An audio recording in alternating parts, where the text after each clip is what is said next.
Hey everybody, welcome back to Leaders Lead. It's been a little bit since last time we recorded. I am thrilled.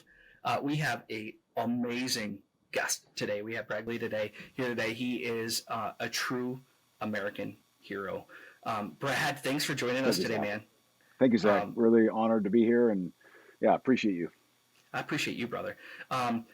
This is kind of a really fun tale of how we got the chance to meet each other and how this came together. And this is one that I say that has a little bit of hand of God in it. And we got a chance to kind of officially meet out in L.A. That's right. And we, one of our good friends, Mike Sarraille, one of my buddies, and someone who you have actually served with, brought us together. That's right. That's right. Mike Sarraille and I were in Green Team together back in 2009 is where we really, I mean, we'd known each other. We had crossed paths like most team guys. And then we got to go through Green Team together. And then we rolled over into the Gold Squadron together. So we served quite a bit of time together through some hardship. Yeah. And then with him getting into his leadership development and talent management piece, we were over the moon excited when his documentary aired, and he shot us a text inviting us up to come up. So of course, my wife and I jumped on that with some other good friends of ours, Matt and Morgan Long, who you met as well. And yeah, that's where we met. It was awesome. What an incredible experience getting to see his work put on the screen. Awesome effort, awesome, just noble goal to raise money for veterans, and yeah, it's just awesome. Very Yeah, proud of him. yeah, I'm super proud of him. And some of you may know this, may not, from depending on where you come into this podcast. But the brand that you see right behind me, and the hat right there, and the shirt that I'm wearing today is Live Out of. That's Mike's brand, and Mike. I'm honored to wear and represent it. Mike co-sponsors this podcast with me, and Mike, I hope you get a chance to see this, brother. I'm super proud of you and what you're doing, and thank you for being a part of the rebirth of who I am and what I'm doing. And thanks for your leadership and continuing to invest in me. I can't say enough great things about you and what you continue to do. And for making this introduction, Brad, I didn't know you from anybody. I went out to that show that day. I didn't know a single soul in that place except for Mike that day. And I'm like, hey, dude, can I sit next to you? I'm like super intimidated by all these people. And you're like, yeah, come on, man. You put your arm around me. And sorry, everybody, for that high pitched Zach voice. Um, and That's great. we were sitting down and chatting, and I got a chance to just kind of open up and share a little bit about me with you, and we just instantly connected. And you're just such a good dude. Yeah, likewise, man. Very, very personable. Yeah, I always appreciate people that just come up and introduce themselves, say hi, shake your hand, and all of a sudden, yeah, became fast friends. Yeah, it's good stuff. What's really interesting too is we had reached out. We didn't even really understand this or know it, but I had reached out to you on LinkedIn, like, hey man, what's up? Love to connect. And then after that whole LA introduction, we're like, holy crap, like we had actually connected before. So Yeah, it's kind of funny and good to see that. But before we go any further, can you introduce yourself to the audience and kind of share who you are and a little bit about who Brad Geary is? yeah, that's great. I appreciate that, Zach. So, Brad Geary. Well, let me start with a disclaimer that I always have to start with because I'm still active duty Navy. All things we talk about here today are really just my opinions, my perspectives on life, on leadership. Nothing I say should be taken as officially representing Naval Special Warfare or the United States Navy or the U.S. government in any way whatsoever. Disclaimer out of the way. Yeah, I'm a 24-year SEAL veteran. I've been active duty for that amount of time. I was Naval Academy before that, so I like to say 28 years of service to our nation, wearing a uniform, reporting as ordered at a certain time each day, and it's been an incredible career. Never in a million years did I think I would do this much time. I've said it before that my wife and I originally thought we would do 5 years and out, and that would be it. This would be an adventure, an opportunity to see the world, build some experiences and some leadership, and then catapult to something else. But right as I finished my initial SEAL training is when 9/11 happened, and that really just changed our thought process and calculus. Obviously, which took us to where we're at now. It's been an incredible almost 3 decades. That's really hard to say out loud Right. because when you start measuring your life in decades, you start to realize, oh yeah, we've gotten older. In so many ways, I still feel like the young, 17-year-old that left for college and was just excited to go start these adventures and see the world. And then I, wake up with a stiff back and catch a glimpse in the mirror and realize, no, I'm not so much that 17-year-old anymore. So yeah, that was kind of our background and how we got to where we're at today. Been married for that entire time. Right after I graduated the Naval Academy, she's been with me. I've told some of those stories before. We may get into more today. And I have 4 amazing kids who have stuck with us through this journey as well. We actually just got back from dropping off our oldest son at college out in Lynchburg, Virginia. He attends Liberty University. We dropped him and my nephew off at the same time. Had a great time as a family. Just got back from that, and I've got my other 3 here at home now. Our 17-year-old daughter, another 10-year-old daughter, and a 9-year-old son. Man, awesome. So before we go any further, it would be remiss if I didn't, on behalf of everybody who's going to see this podcast, pause and acknowledge your families and yours contribution and sacrifice to this great nation. And I just want to say, thank you for your service, man, and thank you for all the sacrifices you have made, the above and beyonds, the nights, weekends, the trips, and I just want to humbly say thank you. I appreciate that, Zach. You're welcome, and thank you as well for your service. It's, as you know, an incredibly rewarding opportunity, and I think it's life enriching when we serve a cause bigger than ourselves for other people. That selfless act of service. I encourage anyone who's interested in this job field or lifestyle to pursue it. There's more to life out there than just making money. And if that's your jam, then that's great. But then there's ways to use that money also to serve humanity, to serve other people. And that's something that money can't buy when you choose this lifestyle. So we've suffered, yes. We've also been enriched so much through that process. And I wouldn't have had any other way. I'd go back and do it all again in a heartbeat. We had the time of our lives. Yeah, man. And you have made an undoubtedly amazing impact on lives and people that they'll never even know. And there's such a tremendous amount of gratitude that comes along with it. And I just want to make sure that I get to say it for the entire United States of America to you and your family. Thank you. It means the world brother. to us. It means the world to us. Thank you. So I have a list of questions here, and I don't know that we're going to get through them all, but all right, we're going to try. Do our best. And so you've had quite the career, and I declared I wasn't going to try to read your backgrounds and accolades. Maybe we'll put it in the bio and the write-up so people can see it, because we would spend a lot of time going through those, right? And I don't want to dismiss any of the things that you have distinguished yourself in your career. But could you share a little bit about your journey to becoming a captain and what kind of inspired you to pursue that? Yeah, of course. I've been very fortunate through my career. Not a lot of people have the opportunities that have been presented to me. Sometimes at the time, it wasn't even necessarily an obvious opportunity. For instance, back in the day when I first graduated BUDS and went to SEAL Delivery Vehicle Team 2, where we do a lot of the diving, this was really, like I said, right at the kickoff of the war. And then Iraq kicked off shortly thereafter. So while all my peers were going to the desert to the fight, I was spending time underwater. And so I looked at it very much as like, this is a bummer. Like, I want to get to the other teams. Yet looking back, it's interesting how what at the time was somewhat of a disappointment, I look back and realize, no, that was a massive opportunity. It's where I met Danny Dietz, became best friends. I've told some of those stories. There's a lot more stories there to tell at some point. But then what's interesting is at the back end of my career, as I selected for commanding officer, the fact that I had done that previous undersea tour is what qualified me to now go back out to Hawaii and take command of SDV Team 1, which, holy smokes, what a place to be at that time and place. That was right when the United States government shifted our priorities from counterterrorism and counter violent extremist organism into great power competition. And that's when the national defense strategy shifted halfway through my tour out in Hawaii at this team. And that was our jam. That's what we were working on. So right time, right place, right guy, all because what I once thought of as, this is a bummer, turned into be a blessing. And so that's kind of been a recurring theme through my life. Just taking each step that's presented to us, whether you wanted that one or not, looking at it as an opportunity, pouring all into it, and then it becoming an opportunity later that we're just kind of, it feeds the cycle, I guess.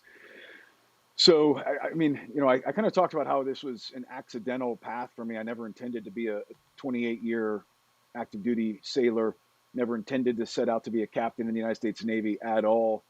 I think when I think back to what drove me to this path, I was always fascinated with this idea of the Knights of the Round Table, the ancient, the myths of King Arthur and his knights, and this idea that they sit around this table as equals and they place their swords on the table, and there's no hierarchy at that table. They have conversations about honorable and virtuous things. And then this notion that they set out, across the wilderness to just do good, defend those that can't defend themselves, stand up for virtuous and honorable concepts. Now, those are all the myths. We know in reality, mankind's flawed, and knights from those dark ages certainly weren't always shining armor, pristine examples of virtue, but the intent, the goal, is what's fascinating to me, the aspiration. And I very much see the SEAL teams, and not just the SEAL teams. There's a lot of mechanisms within the Department of Defense that look for this. But I look at even our SEAL ethos as very aspirational. Part of it is, one of the lines is, "I am that warrior." And everyone I've talked to looks at that and says, well, if I'm going to be brutally honest with myself, I'm really not. All the things that ethos talks about are aspirational. And it's this idea that it is a never-ending pursuit of being something bigger than I am and I'm even capable of, but I'm never going to stop trying to be that warrior. I'm never going to stop trying to be the person that pursues those goals, those noble and virtuous goals. So that idea of being a Knights of the Round Table, I think, is what kind of drove me to this field. And then swimming through high school and college, obviously, I have an affinity toward the maritime environment, love surfing, love scuba diving. And so as I started looking at, I think originally what I want to do, SOF was very interested in me, Special Operations Forces. And then with my maritime background and love for the coast, helped me whittle it down to kind of, okay, I think this is where I want to go. It was funny, right as I was making my final decisions on whether I wanted to go all in toward West Point or the Naval Academy, I was actually leaning toward West Point. And Really? I was. I went and visited both. And man, if you've ever been to West Point, I mean, it's just like you're walking into a castle. This whole thing looks like this medieval castle. And I think being like drawn to the Knights of the Round Table, that was just this like very emotional, like, oh my gosh, this place is incredible. This is exactly what I envisioned this would be like. So I was very interested in them. But funny enough, my uncle had served in the Army, and he called me up one day and he said, "Hey, Brad, let me walk you through where all the Army bases are around the world." And he just starts listing these locations. And he said, "I know you love to surf. Now let's talk about where the Navy bases are." And he starts listing Navy bases. And that was actually the final decision that tipped the scales for me to go Navy. Was, well, yeah, the coastal regions sound a lot more enjoyable than I can Butte, see how that would Montana. fit. I can see how that would fit your personality based on what you're saying, man. Completely. That's I can see where the inspiration came from, right? Versus wanting to be in Butte, Montana. I mean, they don't have a lot of like, let's go hang ten on the surf. No. A lot of just a lot of land and a lot of hot, humid weather. Whereas, as you can see right now, I'm hanging out in Southern California with an amazing breeze and just beautiful climate out here. Yeah, that's awesome. Um, Talk to me a little bit about some of the challenges and achievements you made. What has been the most challenging aspect of your career? How have you navigated? If you could share one of the most memorable achievements, right? This is an interesting question because some people go to like I got this trophy, I got this award. Some of them go to like team accomplishments, and I always love where people go with these things because there's never the same answer and it's always different. And I'd love to Hmm. hear where you take us. Yeah, that's yeah. It's so I think when you think about a challenging aspect, it's not unique to naval special warfare. I think it's unique to leadership. Yeah. There's a million leadership books out there, and I love your podcast name, Leaders Lead. Thanks, man. I appreciate Um, that. yeah, there's a lot of people out there who are interested in this topic, and a lot of people have written their formula for leadership, right? And it's like, oh, if you just do these things every day, you will succeed as a leader. I never found those to be particularly helpful because I think, and I've talked a little bit about this in the past, learning to fuse leadership concepts with organizational culture is the challenge. Um, and if you do that, leadership concepts can transcend any organization. They matter and they resonate within any organization or individual industry, I guess. But it has to be applied to that unique organizational culture. It's not a plug and play checklist. It's not as simple as, I've got my clipboard with my little bubbles and I'm filling out each one as I go down my list every day. So that's the challenge, and that's been the largest challenge I've found is navigating our unique organizational culture. While as a new guy back in the day, I'm learning that culture, and then fusing those concepts and a lot of trial and error. I like the term. I've used it, probably overused it over the years, but I call it drive by braille. Sometimes Ooh. sometimes there's a mentor out there who will teach you and you can kind of learn from his mistakes. But oftentimes I found I'm really in uncharted territory and I'm just trying out some ideas and I bump into an obstacle or a wall and realize, I need to kind of shift over to this direction. And so you're kind of bumping your way through with successes and failures. And then over time, slowly dialing in those successes and failures to be able to ride that razor's edge and now be an effective leader. It's a nonstop, what I've learned is it's a nonstop learning process. And you can never get to a point where you sit back and think, I've arrived. That's a challenge too, because as we get older, we get tired, more fatigued. We all want to get to the point where we're just living the good life and kind of sitting back and enjoying the fruits of our labor. But that's when it takes that much more discipline to realize, no, I need to learn more. I need to read more. What's the next idea? What's the next thing I'm not thinking of? And so my old boss and mentor, Jay Hennessy, he described it as being a lead learner. And I love that idea of just being a leading by staying humble enough to know that I haven't arrived. I haven't figured this all out. I've got to learn more. Um, so philosophically, that's been the largest challenge that I think has encompassed my entire career. Uh, Always realizing, and I think I've noticed to that point is the more experience I've gained and the more I've learned about leadership and the SEAL teams and how to lead there, it's almost this counterintuitive perspective of the more I've then realized how little I actually know. And so you get even more overwhelmed when you start to realize, oh my gosh, like there's so much out there. There's so much more I need to learn. And then that produces this effect of, well, let me grab these people that are experts and bring them in even closer to me and now empower them because I recognize the more authority and the more responsibility I'm given, the less capable I actually am to lead at that level. So you need these other experts to bring them in and empower to lead down and in. So that's been a fun challenge, but very difficult to navigate.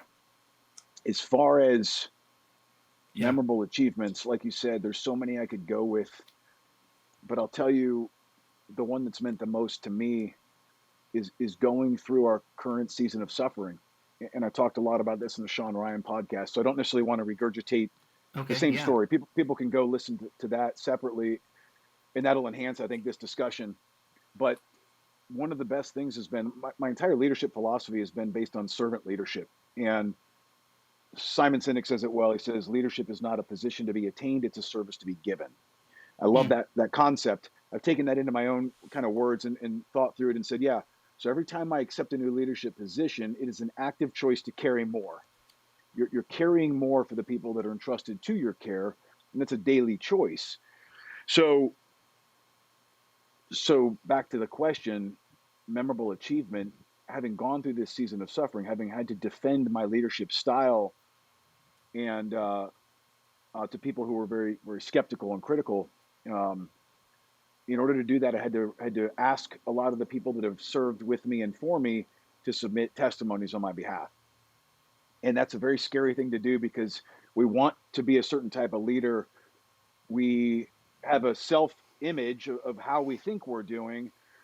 And then there's always that moment of like, okay, let's see how this goes. When I ask very brutal questions, hey, tell me, I need this feedback. That's not something we always do. I was forced to do it here. And I will tell you, the feedback I got from the people that I was honored to serve with has been incredible and affirming. And I wasn't perfect, but man, what I can tell in their words is that the love that I had for them and my desire to serve them resonated, and they felt that. And so when I read their words back to me and my wife, and we sat there and cried, just in joy that, oh, we made an impact. We accomplished our mission. Our goal was to help uh, people enjoy their lives better, to help them find purpose in work. People should enjoy coming to work most days. There's always Right. going to be the days we don't. But if you can create a climate and a culture where people are enjoying coming to work and they're unified in a purpose together and they feel valued and appreciated, that creates this exciting culture that everyone just loves being a part of. And so, reading the feedback from the people I've been able to roll with, uh, we looked at each other. It must have been like about a year ago. We finally started getting some of that as we were mounting our defense here, and we said, "Man, we accomplished everything we set out to do. We made a positive impact in people's lives, and in so many ways, we realized at that point we've already won whatever this fight is. The rest is really just details. So let's get through that." But it was so nice to read those things, and it when you leave the military, as you know, your name's on a plaque somewhere, whatever. There's Oh, mine a wasn't, but good for well you. somewhere, well, yeah, sure, but Mine and isn't. they give you maybe a departing gift. There's all these things in the ceremonies and the pomp and circumstance. But what I've come to really appreciate in life is, and you got to this in your first part of the talk here already, but the legacy that we leave behind, the impact we make in people's lives, that's the thing that matters the most in our Yeah. kids' lives and in people's lives that are a part of our network and our friends. So that was the greatest accomplishment I've ever received, was recognizing that, okay, we translated our love for mankind Yeah. well, and that was received for what it was. Yeah. You know, dude, that's first off, the amount of moral courage that you have and the internal fortitude that you have and the integrity that you have, those you're redefining those words. They're gonna write about you um, and what you're doing. Our kids are gonna learn about you. I appreciate that. I appreciate that, man. It means a lot to me.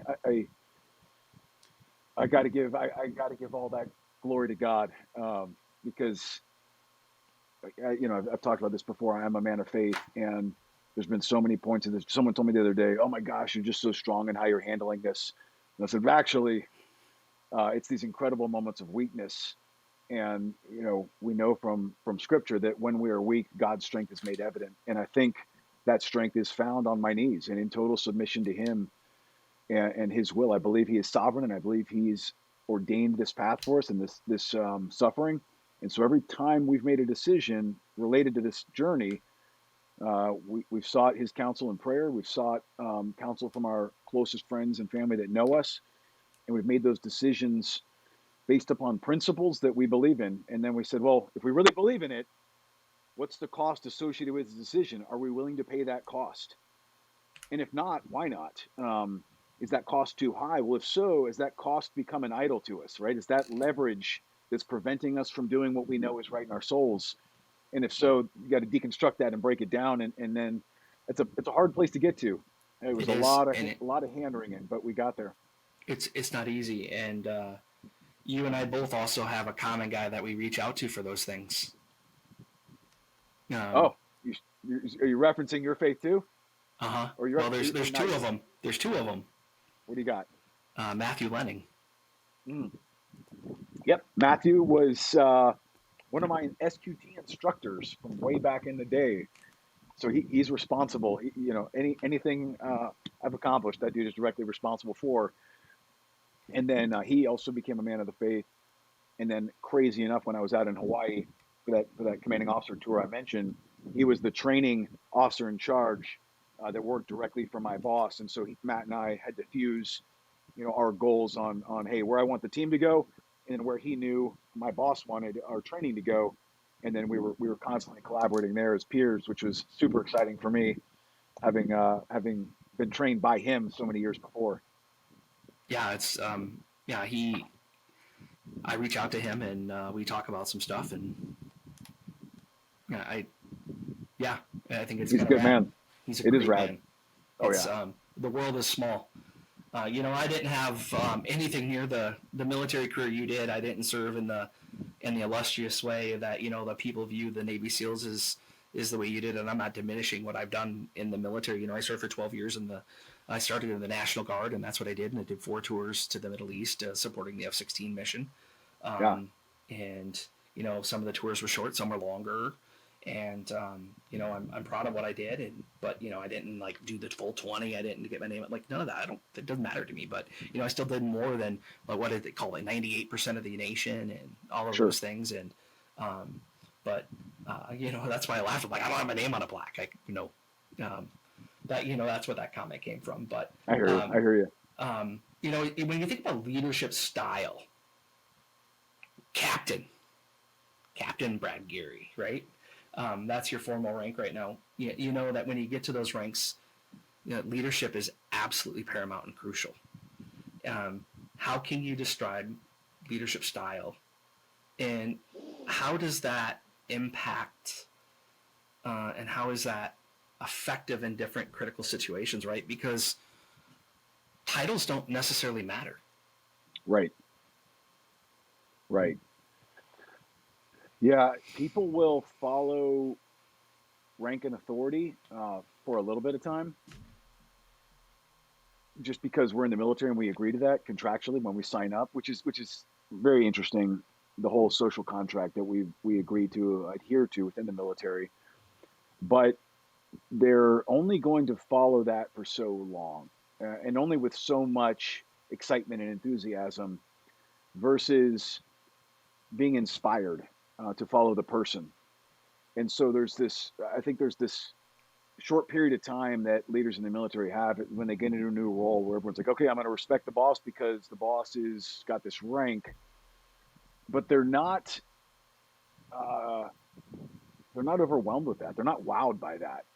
There's dozens of captains running around the United States Navy.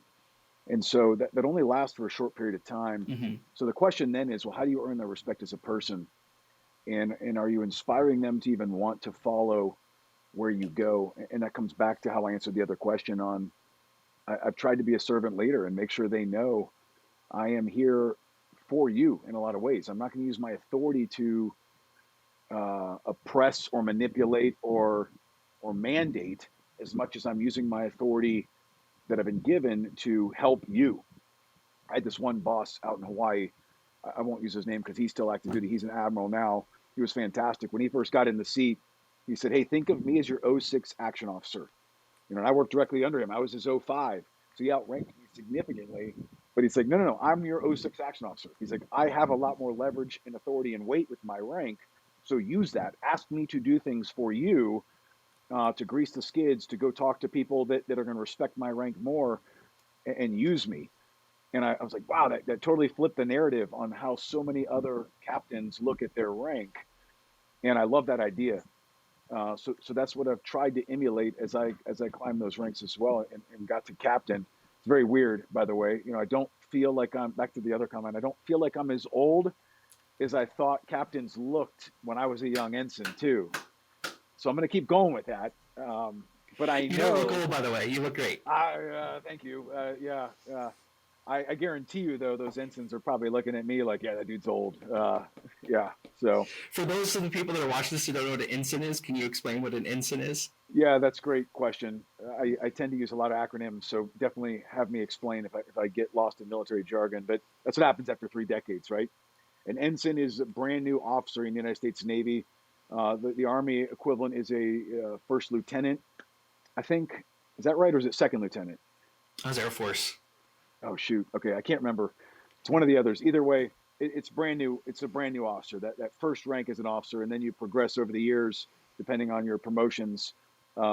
Captain is I think the 6th. Yeah, 06. So 6th next rank. So over the years, I've climbed from 01 to 06. Yeah, and so in the Air Force, a captain seems like uber young in the rank, but in the Navy, it's like BFD, big friggin' deal.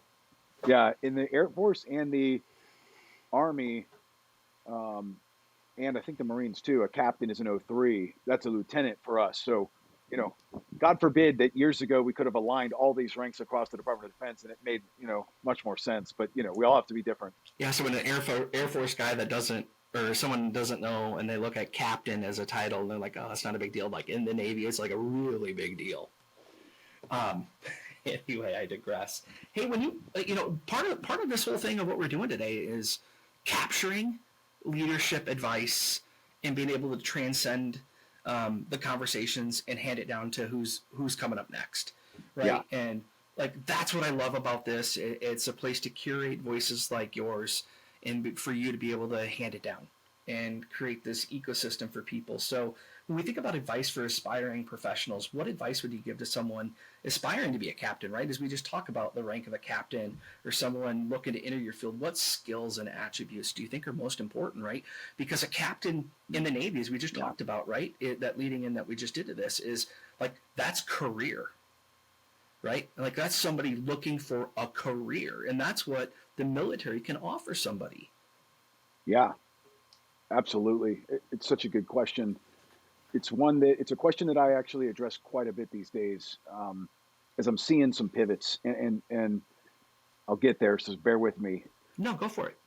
Yeah, when I first joined the Navy, like I said, it was pre 9/11, and we were doing all we really had to learn from was our Vietnam era frogmen forefathers, and so we were taking all the lessons they learned in jungle warfare and just studying those, practicing those, rehearsing those. It's kind of funny looking back because we'd be out here out in the deserts of California doing jungle warfare tactics. Like made no sense in the desert, but that's really all we had to go from.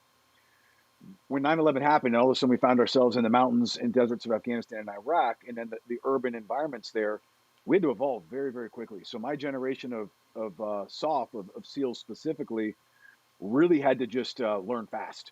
And unfortunately, we learned some of those lessons in blood and in loss of some of our teammates' lives. And that's always difficult and tragic, Yeah. but it definitely intensifies the learning process and catalyzes it to be, you know, exponential at that point. We're at that pivot right now as well. And this is what I tell our young guys. You know, the counterterrorism fight, it's probably going to still go on, but obviously, like I said, it's not our priority right now. When we're looking at conflict on the horizon across the Pacific and the Atlantic, frankly, we are seeing the nature of warfare change faster than I think we've ever seen it before. And I don't think we're keeping up with the nature of the changes. And so when I look at guys that are aspiring to be captains or going to stick around, what I'm seeing is risk in a lot of ways. In some ways, we have all this experience and we all have this leadership, and we know the Department of Defense. But here's the double-edged sword that brings with it is we are institutionalized.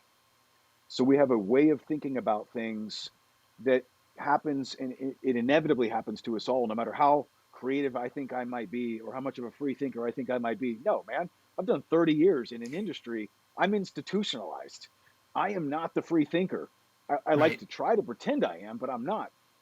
And I'd offer most of us are not. It's just par for the course. So I offer to these aspiring captains, hey, we got to be humble enough to recognize for all the goodness your rank and experience brings, there's just as much risk because you are not thinking about where we need to evolve and how we need to evolve quickly for the fight that's that's just over the horizon on both oceans.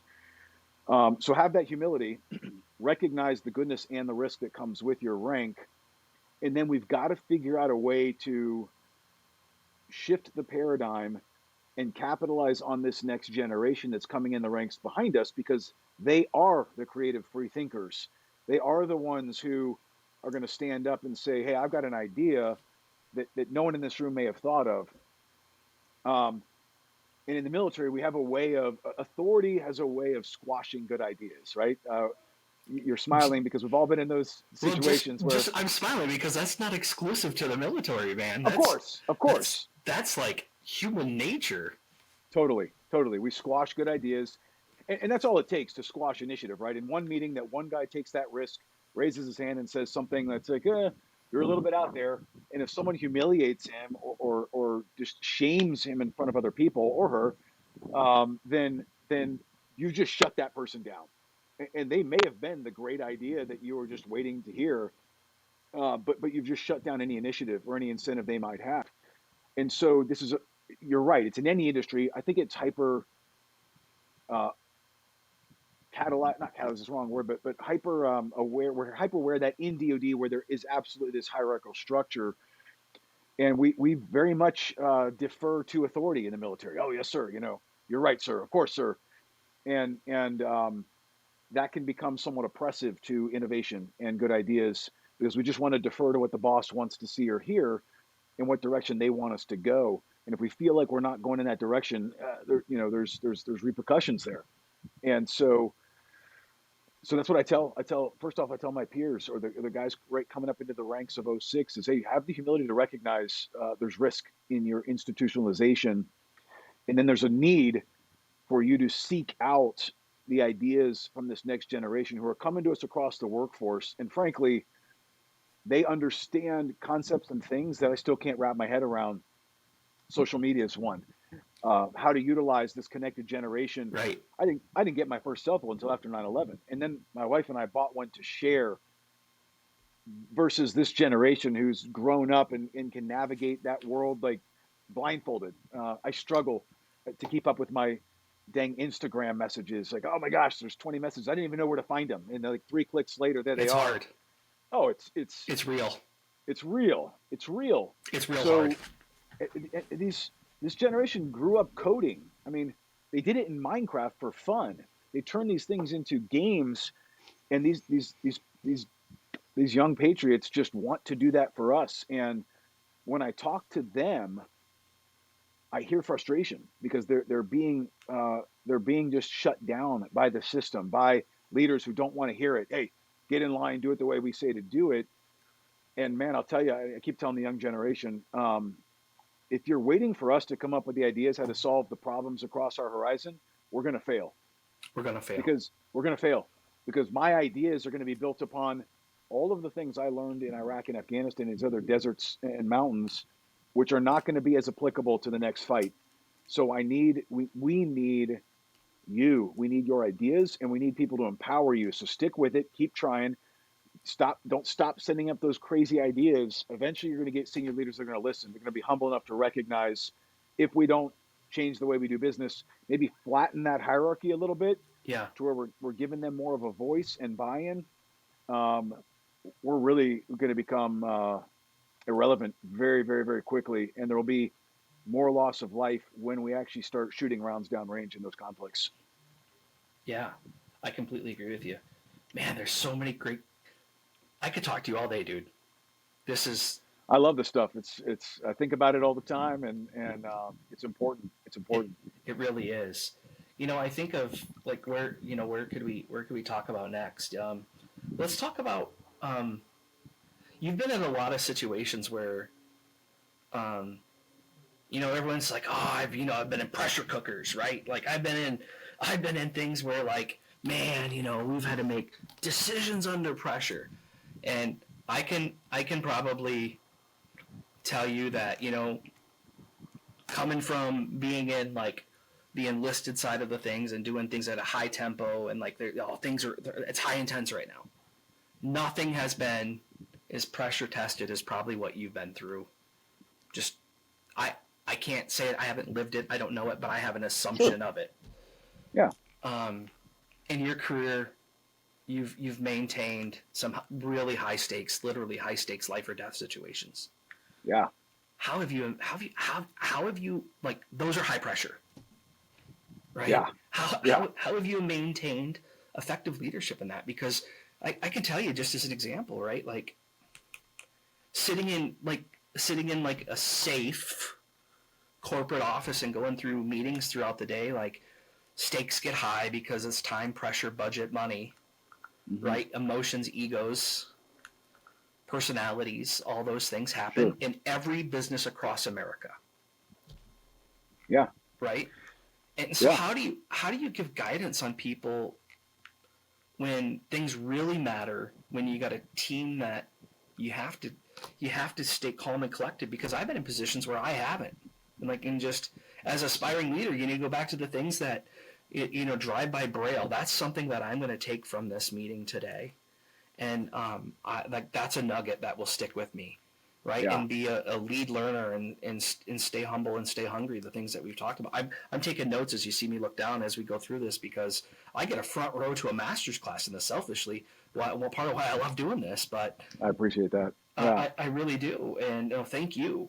But how do you maintain that composure Yeah. and really stay effective in true high pressure situations? It's tough. It's I think of it as almost a muscle. You don't go from, right. There's no 20-year-old out there that could handle the pressures that you just talked about, right? It's a progressive piece. It's just like we stress our muscles when we work out to make them bigger. You don't start off, benching 225 for 10 reps. It takes I a do. lot of. Okay, well, all right, so not Just everyone kidding. is blessed. Yeah. There probably are some dudes out there that could just sit down and do that, but for the masses, for the bell curve, right, the general population, right, it takes time, effort. It takes consistent breaking down of the muscles to build them back stronger, better each time. And it's not just breaking them down; it's then breaking them down and providing the right nutrients, the right rest to then help build them back stronger, better. I remember being a young, dumb 16-year-old. I just wanted to get, huge, massive pecs. And so me and my buddies decided we're going to do bench press every day, like 6 days a week. Now people look back at that like, you idiots. And I think of myself that way from back then. But I think it's the same thing when you talk about cognitive stress, leadership stressful decisions. You don't jump right to that. You stress yourself in different ways by pushing yourself, getting out in front of your skis, so to speak. Where I'm biting off a little more than I can chew, and I know this is going to be stressful for me. But then when I figure that out in a low stakes environment, or you can up the stakes as you go, and then I'm going to throttle it back. I'm going to take some rest. I'm going to decompress. I'm going to after action kind of my own process here. And what did I learn, and what did I learn about myself here? Because chronic long-term stress isn't healthy for any of us. No. Just like benching 6 days a week, right? You have to factor in rest. That's something I had to learn about halfway through my career. Is I have to be more deliberate about resting. And as we've learned more about the brain and how the brain processes stress, there's tools that we can start learning on how to bounce back and forth between the sympathetic and the parasympathetic portions of our brain and actually decompress. You can give someone a weekend off, but if they're not decompressing up here, they're really not resting. They're still stressed, and they're constantly stressing themselves out. So meditation or mindfulness, there's breathing exercises, there's a lot of really, really good ways to help you down regulate that stress. So learning all those over the years, just trial and error, and then recognizing also that in the most overwhelming circumstances, the human brain and the human body is capable of enduring so much more than we give it credit for. We put these limits and like, oh, I'm maxed out right now. Are you? Or do you just think you are? I think back to buds, and I remember being on the log, just completely done. I thought I was done, and I thought, man, I don't have one more minute left in me right now on this log. Like I'm at my complete failure point. And then like 2 minutes go by, and I was like, oh, I guess I had more than one more minute, but now I'm really done. I don't have one more minute left in me. And then 5 minutes later, I was like, oh, I guess I had more than a minute left in me. Maybe I should just stop placing limits on what I think I'm capable of. And the same thing applies, just like I made the comparison to the bench press, cognitive and physical. There's a lot of overlap here. And it's really the same thing cognitively. Now, that said, you can push yourself too far stressfully. And we see people that have mental breakdowns because life just got so stressful and they weren't quite equipped for the stressors that were placed on them, and they have a breakdown. They have PTSD. And that's why we have psychs to help us go through that. But if you look at the best clinical psychs, they don't isolate you from the trauma that you experienced that had you break down. They actually, the best ones, reintroduce you to those stressors, not all at once, but in chunks. And they do exactly what we just talked about physically, is they reintroduce you to the stress until you start learning to deal with it in chunks, until over time, you can now process whatever stressor that was that had you break, pushed you too far, too hard. You now process it in a better way, and you use it to grow and heal and become stronger. It's why I'm such a fan of, not a fan of, excuse me, these ideas of safe spaces, that colleges are offering now. Like, oh, we need to protect you from being offended, protect you from abrasive ideas because we don't want to stress you out and offend you. What? No, we actually want just the opposite. We want to stress you out. I want to introduce controversial ideas and I want to offend you a little bit. We should all want to be offended. Challenge me, push me hard in that world. But that's what college is supposed to be also. We're introducing you to some controversial thoughts and some other ways to think about things, not what to think, but how to think and how to process these things to build you up resilient, build your resiliency cognitively so that when you go into the real world, you're ready for some really harsh topics that are out there and some harsh realities. If we insulate our youth and our young adults from these cognitive stresses, well, then when they're introduced to the real world, which I've seen some brutal things in the real world, you're going to push people to break points and you're going to cause massive mental health problems because you've insulated them, you've protected them, you've atrophied their stress resiliency, but now you're putting them on the bench press and telling them to do 225 10 times. You're going to break them. There's no way you're not going to break them. And so we're going to have a lot of mental health crises if we don't figure out a way to introduce these stressors. Man, I went on a rant. I don't even remember the original question, which is not No, great. you're nailing it. What was the question? I'm so embarrassed. High I stakes forgot. situations. No, Oh, there man, you go. you're Yeah, nailing there you it. go. There you go. So yeah. The other part of that, control your emotions. Learn to control your emotions. When you're in a high stress scenario as a boss, everyone's looking to see how you respond to this. And I learned this from some of the best. I'll never forget a couple times I'd go to my boss with really bad news, like, hey, how's this one's gonna go? Am I gonna get yelled at? I was really nervous going into the meeting, and I'm like, all right, sir, I got some bad news for you, and I deliver it. And the best leaders I ever worked for, man, you could just see like cool, calm, collective. Okay, sounds good. What's our plan to process this? What's our plan to deal with it? What are your ideas, Brad? One of them, it was hilarious because he had a poker face, but I could see he's a very light complexion man, and I could see the red coming up his neck as the blood was flushing. So I knew what was going on beneath the surface was just turmoil, like, this is not good news. But you would never have guessed it if you couldn't have seen that because he was just calm, measured, made sure he didn't overreact, and then that everyone takes that cue and then runs, right. Okay, no one's losing their mind here, we can manage this problem. Everyone take a deep breath. Let's figure this out together collectively. So responding well to bad news as a leader, especially when you're overwhelmed, and you're going to get overwhelmed, no matter how much you think you're equipped for whatever stressors are coming to you, you're going to get surprised, you're going to get put on your heels. So okay, let's respond well, let's not panic, take a couple deep breaths, control your thoughts and emotions, and then um, we'll go from there. We'll drive by braille through this, leaning back on our principles and the things that we know matter. So no matter which way this does go, if we can look back and say we made those decisions based on our principles and in a measured, calm, collective way, well, I can live with those consequences then. Yeah. Everyone probably wants me to talk to you about Hell Week. And Sure. I want to talk to you about Hell Week, but I'm not going to. Okay. Because I know everyone talks to you about Hell Week. So it's interesting. It is interesting. So I'm going to ask people to go look for it elsewhere. Great. I want to talk to you about ethics and responsibility, right? Because that's key when it comes to leadership. Yeah. How do you balance the demand of training and ethical responsibility when it comes to things like safety and when it comes to how people think about you and your personal brand and how it comes to your core DNA? Yeah. Yeah. I'll overlap a little here, I think, to answer this question with some of what I talked about with Sean and Ryan, but I'll try not to duplicate. Ethics is incredibly important and foundational because, especially in our job field in the Department of Defense, a lot of what we do is navigating the gray space of war.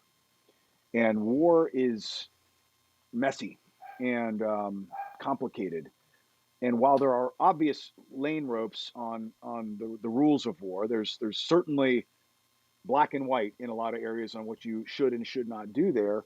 There's a lot of gray space to interpret in the middle of a moment what's the right thing to do here. And it's not a checklist. Like back to the leadership books, you're not going to have every potential scenario in a playbook that you can just open up and say, oh yeah, this is this scenario. I know exactly what to do here because I've memorized it. That's impossible. And if that's your mechanism to understand how to deal with ethics on the battlefield or in training, then you're going to get yourself on your heels to a point where you are overwhelmed versus leaning back on principles. Okay, well, I don't have the playbook, but I know what principally matters, and I know how to prioritize my principles in how we're going to navigate this gray space. I've said before, and I like this the way of thinking about it. What if, because the right thing is not always obvious in war, what if the right thing is the least worst thing? And those are your choices. How do you navigate that terrain? And as a leader, how can I convince my boss that I am trustworthy enough to navigate that moral ambiguity? And by the way, how do I do that with me and my teammates to where we're protecting ourselves from ourselves in some ways, in a lot of cases, and doing that so that 10 years from now, when we got our grandkids on our knee, we can tell them with a clear conscience about the stories of what grandpapa did back in the war. That's ethics. It's not, a lot of people like ethics are like, being a choir boy or a Boy Scout. It's like, only do the right thing every time. Like, okay, yeah, sure. That's great. And when you go through these official ethics, professional development classes, it's difficult because they're so canned in so many ways, and they present these ethical dilemmas.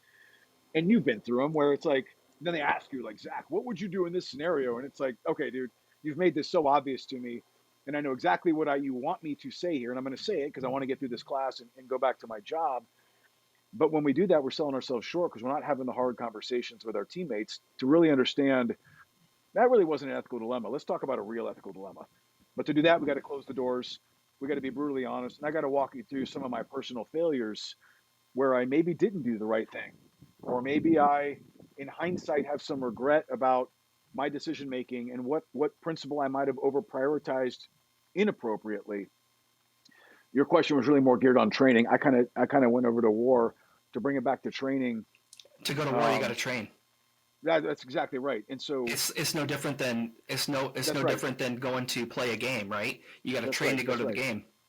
That's exactly right. And so here's another analogy as you think through that real quick, yeah. Brad. It's no different than if you're in a company and you're getting ready to launch a product.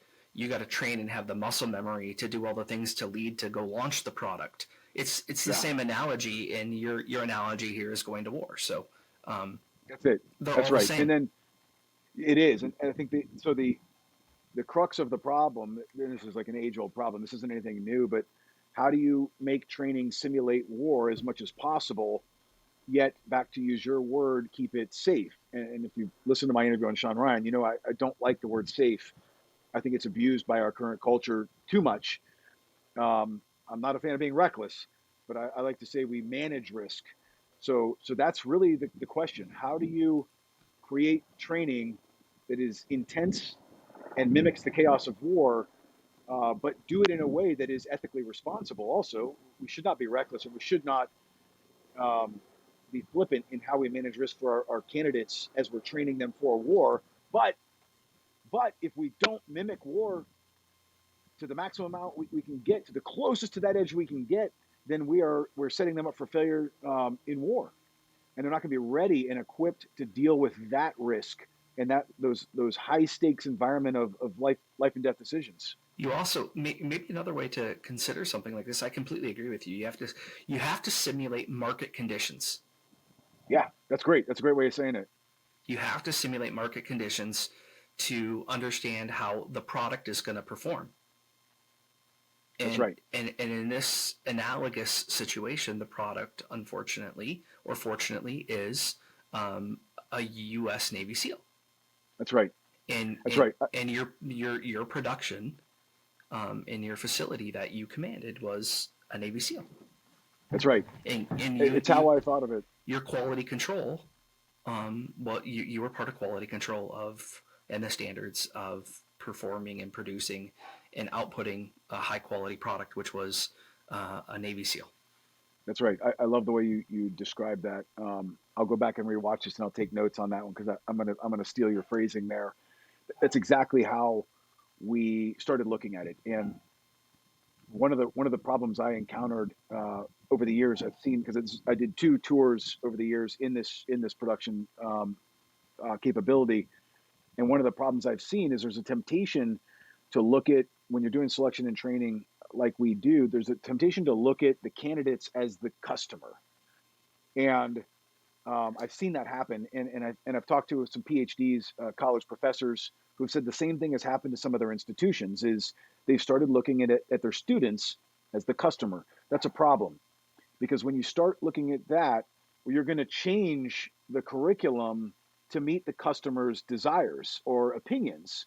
Well, now you're taking experts like college professors or Navy SEALs and SWCS, and you're outsourcing what you know how to do to the layperson who's trying to learn how to do that very thing. And so when we ask them too many questions about, we were filling out these surveys from our candidates on, well, how did you think the training went, and what would you do better, and some of that's good. Like you need some feedback. We need some feedback, but we were getting just reams of paper that we were asking these candidates, and what I found over time is that was influencing our decisions on how we train them. Well, that's inappropriate. That's the tail wagging the dog, like precisely that metaphor, and we can't allow that because the layperson doesn't know what our program requires. They haven't even deployed. They haven't done years and years of experience doing this. They don't have so, context. That's right. They have no context, right? They have a couple movies and books they've read. And There's all some really those are good not so movies, accurate. and there's some really good books. Sure. There are. That was one of the first things I came in, and I did exactly what you said. Is I kind of rebranded how we were looking at this, and I said, hey, listen, no, our customer is actually the American people. That's We owe 100%. them a product. Our candidates are our product, and we are developing them to meet the expectations that the American people have on naval special warfare.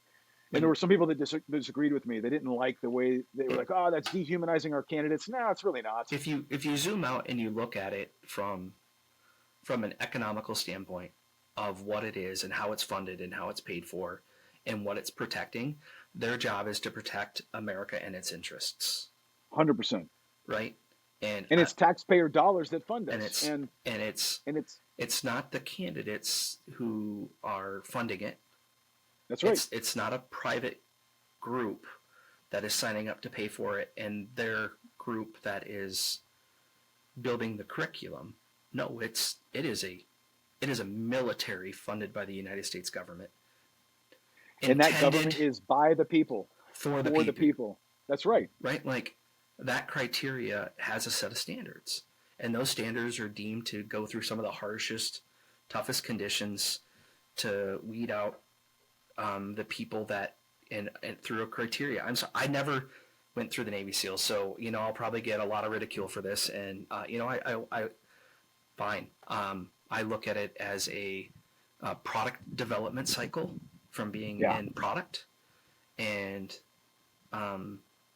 that's the philosophy that I think that is enabled here. Is you guys are intended to create a ecosystem of people that fulfill a product cycle of amazing warriors, and that product is a Navy SEAL, and not in the sense of a widget, but of they're fulfilling a service, and that service requires them to meet a ridiculous intensity and level of commitment to one another, and those standards should never be diminished. Absolutely. And not just my view of the world. You let me qualify this. I'm Zach Husted. I served in the National Guard. I worked on F-16s. I have no credibility as a Navy SEAL or any other special operator, and nor do I. So if you want to criticize me, fine. No, but your insights are dead on though, because to make that comparison that you just drew, there are standards on how you maintain an F-16. You don't compromise those standards, or that F-16 falls out of the sky.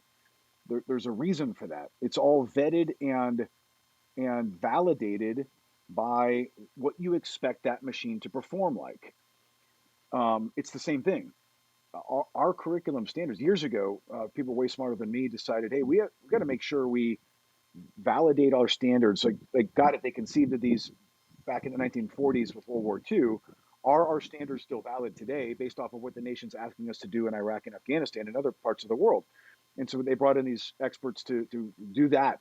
And they looked at everything, all the mission sets that our nation asks of us, and they drew lines between everything we do in our curriculum at our schoolhouse where we produce SEALs and SWCS, and they validated everything. And crazy enough, they even came back and in some areas said, hey, you could actually make your standard a little more difficult, justifiably based upon what the nation's been asking you to do downrange. And we said, that's great. We're not going to do that. We're not looking to make it any harder. We're going to just keep it the same. But thank you. That move right there, I think they did that 12 or 13 years ago. That has helped us hold the line on our curriculum standard, meet the standard, hold the standard, because it produces what we need downrange. Yeah, and if you think about it in like correlation of like a medical device, if you think of it in correlation to like a federal drug administration device, you think of it in like they all have standards That's right. that you have to meet. They all have to qualify, and they all have to hit those things. And so those are uncompromised standards. Yes. And Yes. And even the Special Operations Command soft truth number one: humans are more important than hardware. And that is our number one tenet in the United States Special Operations Command industry. And so, yeah, our people are our competitive advantage against our nation's adversaries. We cannot compromise how we treat those people, how we train those people, and how we qualify and produce those warfare insignia that we put on people's chests and say, this is your stamp of approval. You've met our standard and what is needed to go do work on our nation's behalf. To perform that service. And that would That's be, right. and that I would want that integrity and that standard to be high for the same level of service, whether it's Green Berets, whether it's anyone else, because those professions, that service, that product that's put out by those Yeah. special operators, that those people are doing things that require a high degree and a high standard of scrutiny to be able That's to go right. do their job. That's And right. you want people in there that can perform. And so, that's where I think that, as I've gotten the opportunity to meet some of the team members through like yourself and others, and the pedigree that comes along with it of all the attributes that make a person, not only in the SEALs team, but in the Green Beret teams and all the others, there's a different level of it. And I say that it's a different level of it that exists, and it's special. And every one of you. Yeah, I appreciate that. It's a high concentration of talent. I've definitely experienced that, and I've talked quite a bit about that. How it's a contagious culture of you're constantly trying to sharpen your own sword to earn the right to continue to roll with some of these people, and it's a daily struggle of, man, I've got to be the best officer in the world, and these people deserve that. And so you're constantly pursuing excellence in whatever job field you're in, whether you're a sniper, a jumper, an instructor at a training command, whatever your current job is. There is definitely a sense of pressure, like, wow, my teammates deserve me to be the best at what I'm supposed to be here doing. So I'm going to keep sharpening that sword. I'm back to being a lead learner. And so that it's this, you're almost, it's just a persistent culture of getting better. Everyone's striving to get better for each other, not for themselves. That's the other part too. It's for each other, which is always more altruistic and helpful when you're doing something for someone else. Yeah, and You know what I love about that, and what I've been able to take take back into me from being around guys like yourself, and being welcomed into and by some of you.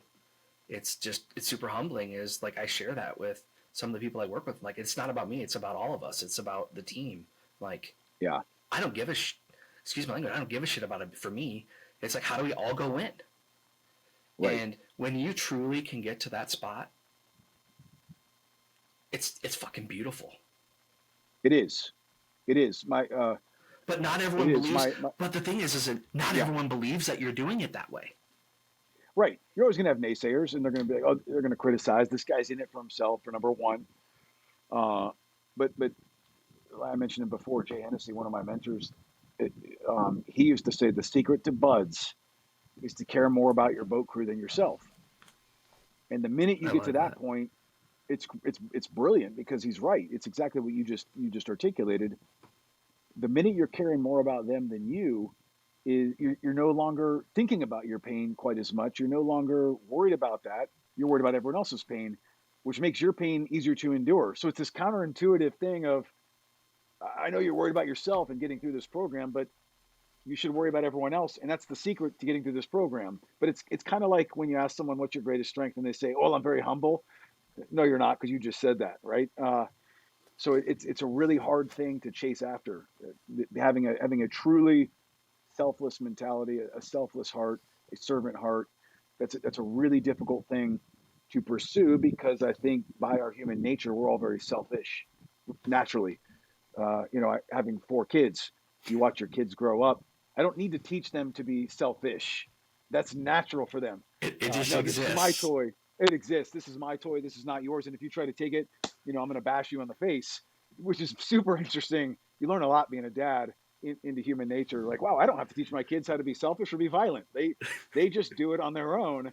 I actually have to teach them why it's important to be selfless and why it's important to show restraint from physical violence.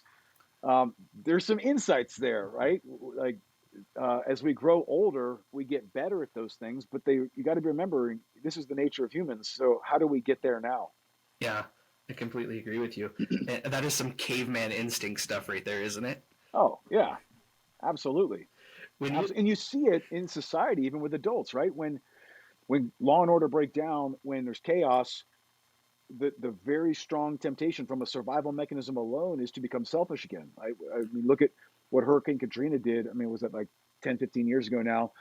But how fast did it take a first world society in a city to devolve into absolute murder, crime, rioting, theft? Just survival mechanisms of selfishness kick in.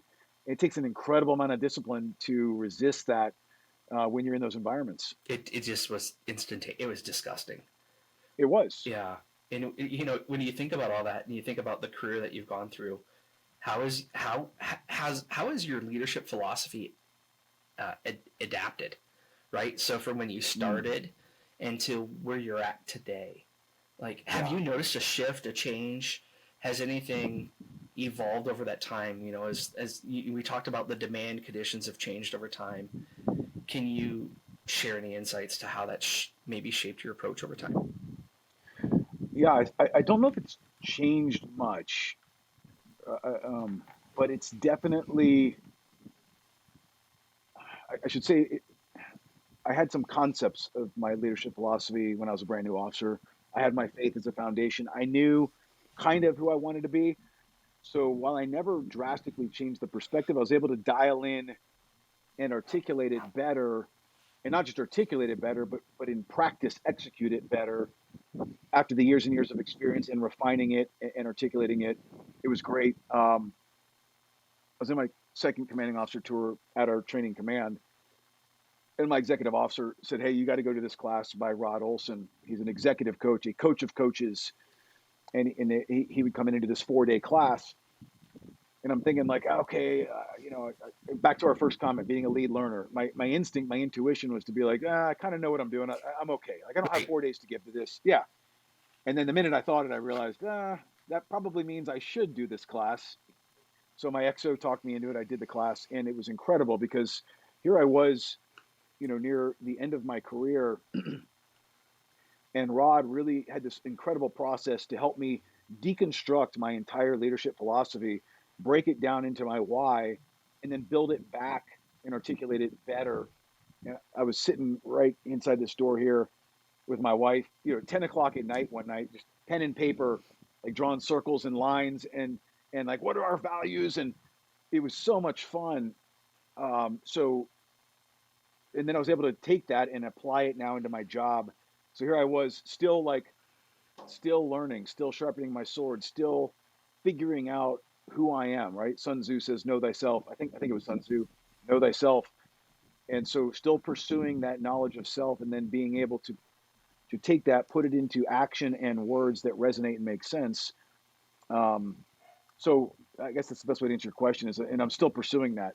I just took another psych test the other day with this PhD who's helping me understand myself more. We're about to start a process. We're going to have 8 different sessions together where he's going to help me understand and articulate my skill sets, my natural talents, and my weaknesses, and how do I extrapolate those to the civilian private sectors, and what career fields should I pursue that are going to fulfill me and give me purpose after doing almost 3 decades of this.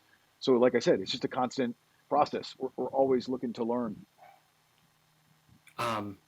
That's rad.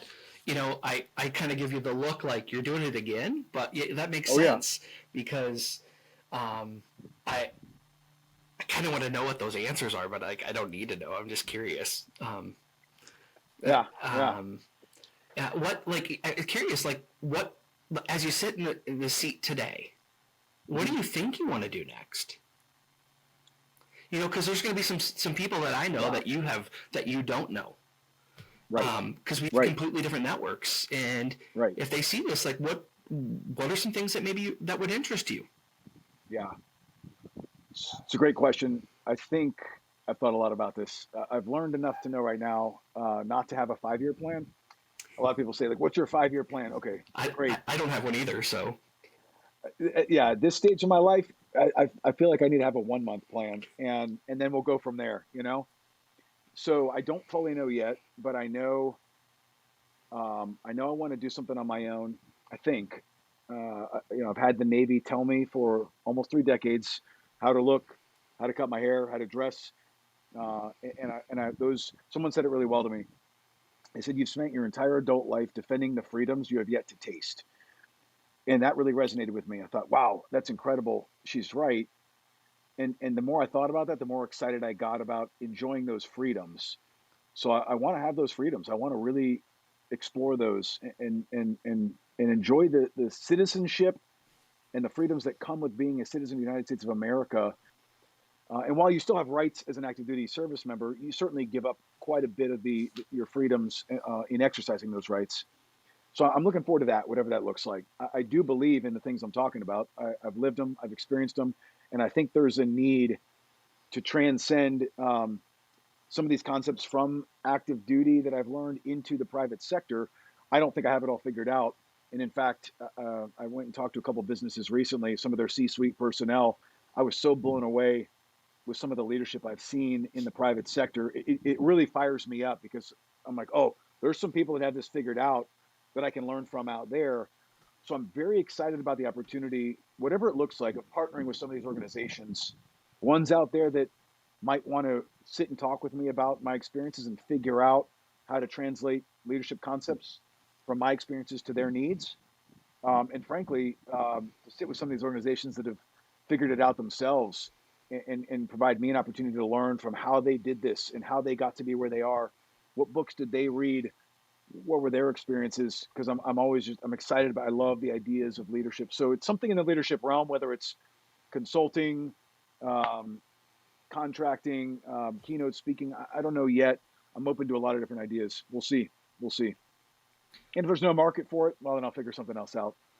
Well, I think that there's always a market for great people with great messages and that can do great things. So it's a big market everywhere.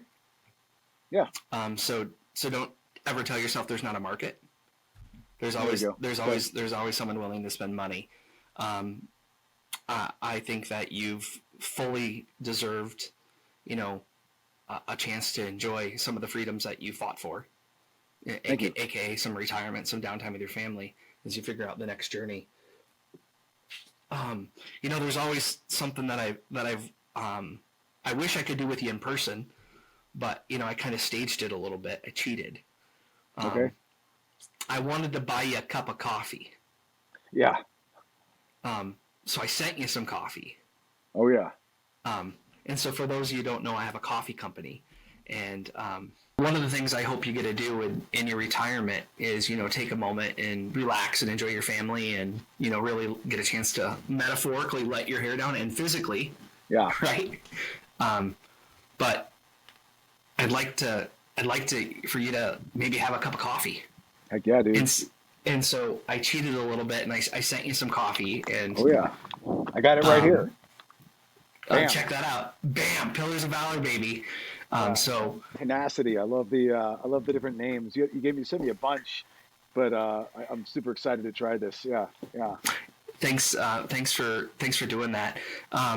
So Pillars of Valor, it's a coffee company I created. I had a really weak moment in life, and it turned into a really positive thing, and I'm excited about it because it's all about paying it forward to the military community, and it's that selfless service, and the whole idea is to create an ecosystem of infectious energy in a brand that so this is the brand Pillars of Valor here, the shield, and it's all about raising money to pay it forward into the community to help other veterans. So I hope you enjoyed a cup of coffee on me. Oh, yeah. That you and your wife can have. I sent you one of each of the different roast profiles that I have.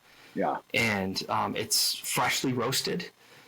So when you get a chance to open it up and crack it up, here's what I want you to do. I want you to take a moment. I want you to close your eyes, and I just want you to just breathe, take a deep cleansing breath, man, and just be present for a second. Yeah.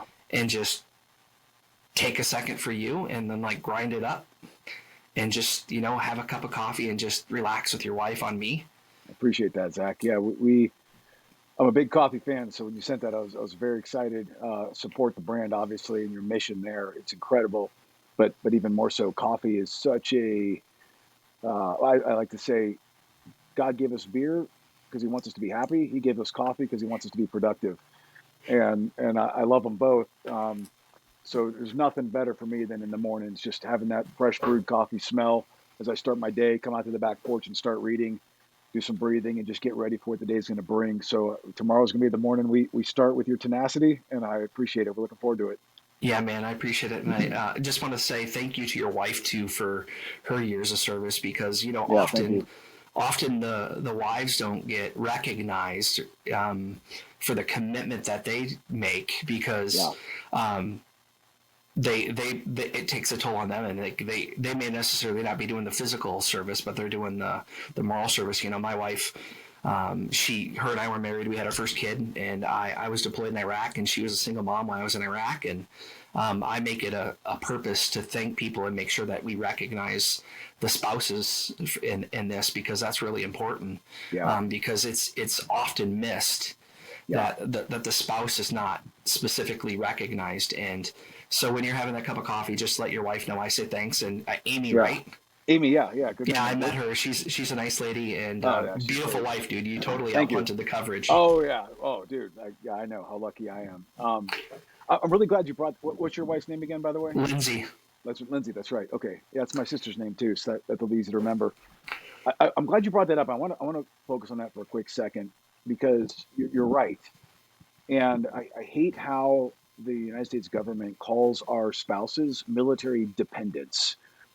It creates this words matter, and that creates a sense of dependency, when I would offer, to your point, when we're gone and we're doing what we do, our spouses have to be fiercely independent.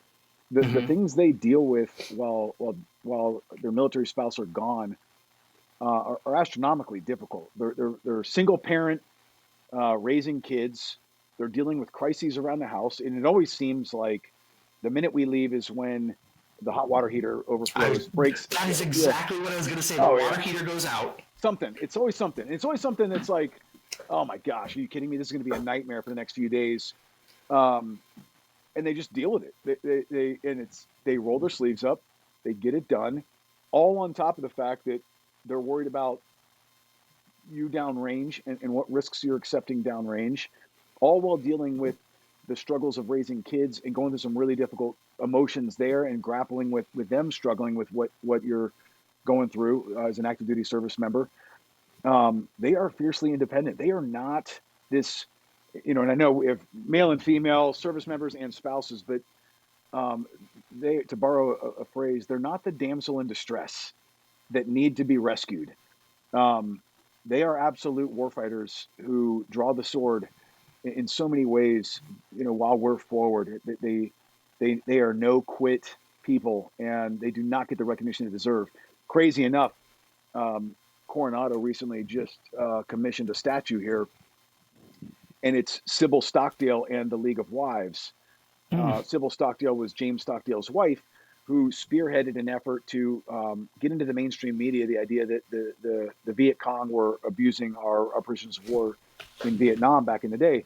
And if you've never read the book Love and War, everyone should read it. It's an absolutely amazing book, and it goes through James Stockdale captivity over 7 years, and it's chapter for chapter. He wrote a chapter on what he's enduring, but then his wife Sybil co-wrote a chapter, and so you're going through their timeline from their perspectives. And what she did in building this League of Wives was absolutely, it was a paradigm shift in how to support our spouses when you're a military spouse. So they commissioned a statue and set it up here in Coronado. Here's what's interesting. It is the very first memorial for military spouses ever. There is no other one. I know. I couldn't believe it either. That's unbelievable. I know. Like, how have we fallen so short as a nation that we've not honored our military spouses up until this literally got commissioned last month, and they revealed it. We were there. It was an incredible celebration. They brought in some of the original League of Wives from that Vietnam era. They brought in Stockdale's children came in. And just other POWs surviving. It was absolutely phenomenal. And I love that Coronado broke ground and paved the way for our nation to be the first here and honor our military spouses. There should be more of these things. What they endure while we're gone is just incredible. It is as much of a sacrifice as we make going downrange. That's phenomenal. Well, that doesn't surprise me that they're leading the path on that. Yeah. And, well done, and thank you for also adding a little bit of flavor onto that about the military spouse, whether it's the husband or the wife, because it can go both ways. But sure can. Yep. It's important for me. I got a buddy who lives across the street. He's currently TDY in Japan, and we do the best that we can to wrap our arms around his family because I understand what that means. Yeah, and I just try to lead by example for others so they can see it. That's because awesome. I know what it was like for my wife. Yeah. Community matters. Back to being a selfless servant, right? Just pressing in with people that are in need. It really is, it can be a lifesaver. Yeah. And at the end of the day, those things matter. So, hey, brother, I appreciate you more than you can ever know and or Thank will. You. And this means the world to me personally. Thank you. I appreciate our conversations. This is stuff I love talking about, and it sharpens my sword. So thank you for that. And yeah, man, right back at you. Yeah. Before I let you go, my last favorite thing to do on this podcast is to know this is starting to get a following, and my dogs are saying hi, by the way. I don't know if you can hear them. We're dog people as well, so hello back to them. I can't, this is a real world podcast where super high budget.